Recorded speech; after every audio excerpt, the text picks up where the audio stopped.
যে নবীজির সুন্নাত নিজের মুখে লাগলে দাম বেড়ে যায়,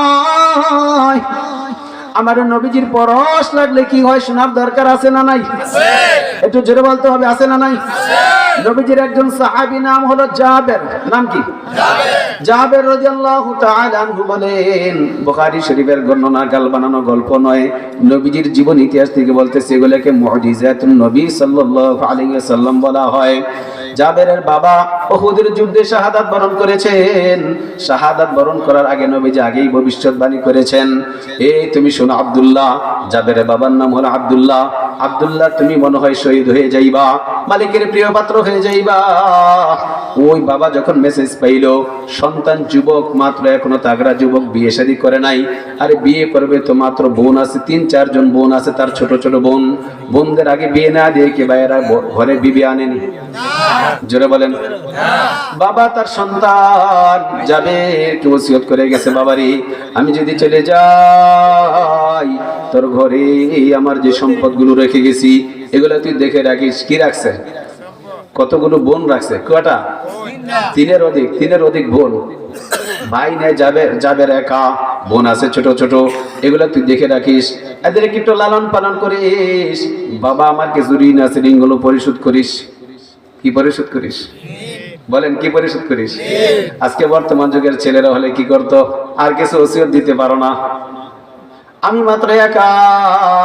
আমাদের বাংলাদেশের বর্তমান পরিস্থিতি এমন, যদি কোনো ঘরে একজন ছেলে একা থাকে, তার যদি 1, 2 বা 3টা বোন থাকে, তখন সে নিজে থেকেই বলে বাপ মারে শোনায় শোনায় বলে আমি কবে করবো, বলে কিনা? কি কয়? কি করবো? এগরে দিতে দিতে তো আমার বয়স পার হয়ে যাবে, আমি কবে করবো, বলে কিনা? ওই বাবা মা লাজ লজ্জায় কারো কাছে বলে না, মালিক রে শোনায় আল্লাহ দিছো, মালিক তুমি ব্যবস্থা করিও দিও তুমি, বলে কি বলে না? জাবের রাদিয়াল্লাহু তাআলা আনহুর বাবা যখন জমিন থেকে চলে গেলেন, পাওনাদার যারা তারা সবাই এসে চাপ দিছে, চাপ সবাই এসে পাওনা চায়, এ যাবের তোর বাবা আমার কাছ থেকে এত নিছে আমারে দি, এ যাবের তোর বাবা আমার কাছ থেকে এত নিছে আমারে দি। আরেকজন এসে বলে তোর বাবা আমার কাছ থেকে এত নিছে দি। ও তো মাত্র যুবক, সংসারে হাল মাত্র তার কাঁধে পড়ছে, 2-4 দিন সময় এসে পায় নাই, বাবার শোক কাটাইতে পারে নাই। এমন সময় চতুর্দিক থেকে পাওনাদাররা যখন তারে চেপে ধরল, তখন তিনি উপায়ান্তর না পেয়ে হঠাৎ মনে পড়লো রাহমাতাল লিল আলামিন, আমার নবীজির কাছে চলে যাই, বলি সুবহানাল্লাহ। নবীজির কাছে গেলেন, গিয়ে বললেন ওগো আল্লাহর হাবিব, আমার বাবা জমিন থেকে যাওয়ার সময় আমার জন্য যে সম্পদগুলো রেখে গেছে, 1 নম্বর 1 বস্তা ঋণ। সম্পদ কি কি রাখছে? বর্তমান সময়ের যুগের ছেলেরা হলে বলে কি আমি জানি না, আমি জানি না, বলে কি প্রয়োজনে ভিটাবাড়ি সাইডে অন্য জায়গায় চলে যায়, যায় কি না? কিন্তু জাবের বলে ওগো নবীজি, আমার বাবা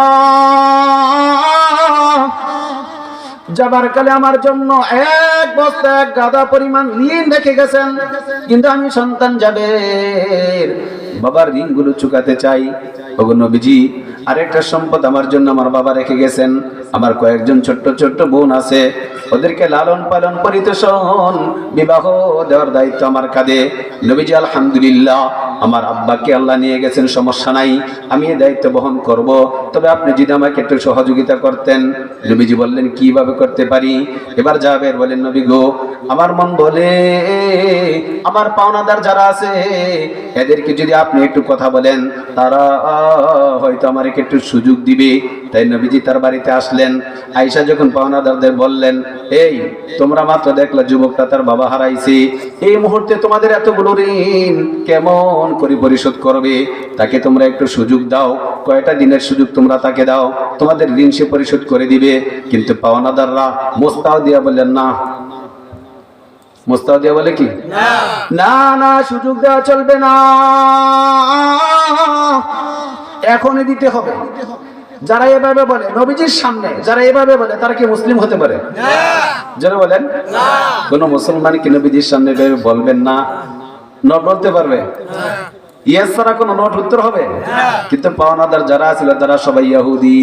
তারা কি ইহুদিদের মন শক্ত না নরম?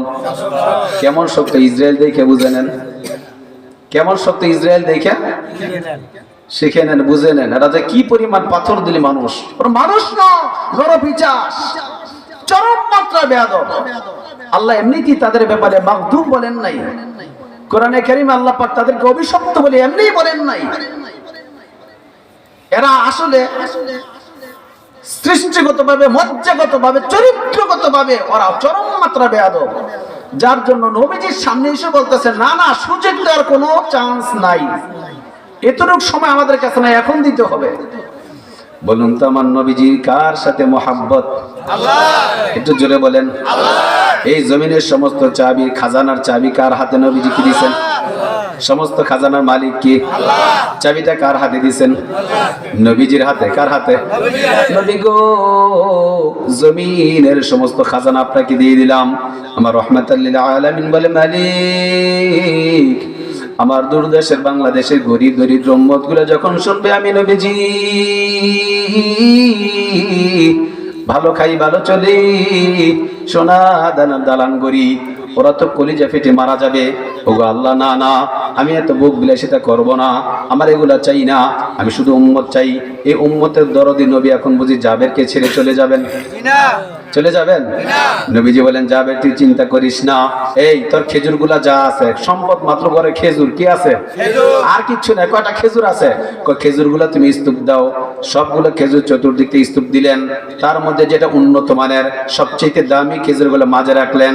যে মাঝের স্তূপটা হাদিসের বর্ণনা আসছে, নবীজি সাল্লাল্লাহু আলাইহি ওয়াসাল্লাম ওই স্তূপের উপর বসে গেলেন। বলি সুবহানাল্লাহ।